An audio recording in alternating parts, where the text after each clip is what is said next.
Bismillahirrahmanirrahim. Assalamualaikum soleh-soleha. Hari ini kita belajar tema 3 muatan pelajaran bahasa Indonesia. KD 3.2 menggali informasi dari seseorang tokoh melalui wawancara menggunakan daftar pertanyaan.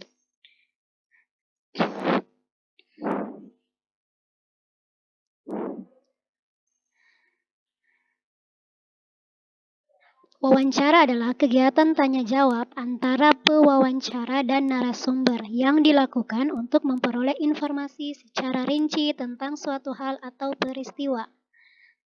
Di sini ada gambar. Ada yang namanya pewawancara. Apa itu pewawancara? Pewawancara adalah orang yang melakukan wawancara dengan menyebutkan pertanyaan-pertanyaan yang berkaitan dengan suatu peristiwa. Terus, apa itu narasumber? Narasumber adalah orang yang diwawancarai dan memberikan informasi sesuai dengan peristiwa yang terjadi. Sekarang kita perhatikan hal-hal apa saja yang dilakukan sebelum wawancara. Yang pertama, mulailah pembicaraan dengan sapaan yang ramah dan perkenalkan diri.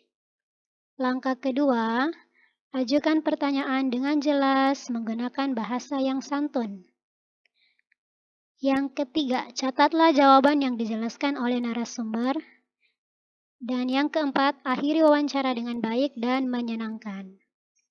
Kita lanjut, hal-hal yang diperhatikan dalam wawancara.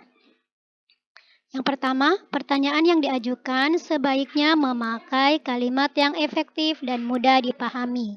Yang kedua, penampilan dan sikap saat melakukan wawancara harus santun.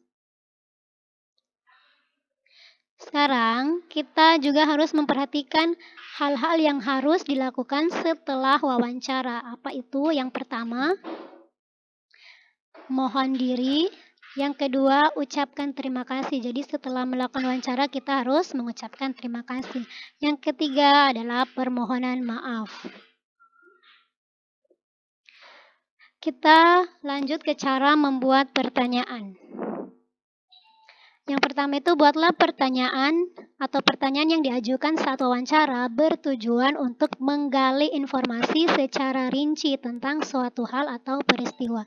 Jadi kita mewawancara itu bertujuan untuk menggali informasi ya tentang suatu hal atau peristiwa. Yang kedua, pertanyaan wawancara dibuat dengan unsur adiksimba. Apa itu adiksimba? Apa, di mana, kapan, siapa, mengapa, dan bagaimana. Sekarang di sini Ustazah akan berikan contoh penggunaan kata tanya yang adiksimba tadi.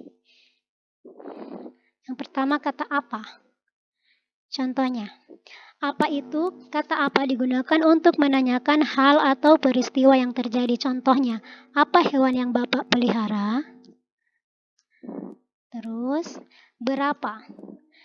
Kata berapa itu kita gunakan untuk menanyakan jumlah. Contohnya, berapa banyak hewan peliharaan Bapak? Kita lanjut ke kata berikutnya, siapa. Siapa itu digunakan untuk menanyakan pelaku atau orang yang terlibat dalam kejadian tersebut. Contohnya, siapa yang merawat hewan peliharaan Bapak? Terus, di mana? Di mana itu digunakan untuk menanyakan tempat terjadinya suatu peristiwa. Contohnya, contohnya di mana atau di mana? Contohnya, di mana Bapak membeli pakan ternak? Terus, kata kapan. Kata kapan digunakan untuk menanyakan waktu terjadinya suatu peristiwa. Contohnya, kapan Bapak memberi makan hewan peliharaan? Terus, kata mengapa. Kata mengapa digunakan untuk menanyakan penyebab terjadinya suatu permasalahan. Sini contohnya, mengapa kandang hewan peliharaan Bapak harus dibersihkan secara teratur? Yang terakhir adalah bagaimana. Kita lihat, kata bagaimana digunakan untuk menanyakan cara atau proses terjadinya peristiwa. Contohnya, bagaimana cara Bapak membersihkan tubuh hewan peliharaan? Oke. Jadi, dari materi tadi kita bisa simpulkan, wawancara itu bertujuan untuk memperoleh informasi tentang suatu hal yang belum kita ketahui.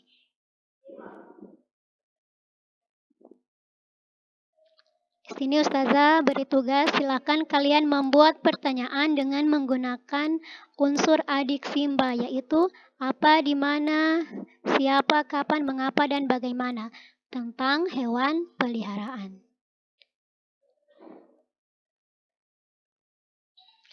Terima kasih telah menonton video ini. Sampai jumpa di kesempatan berikutnya. Wassalamualaikum warahmatullahi wabarakatuh.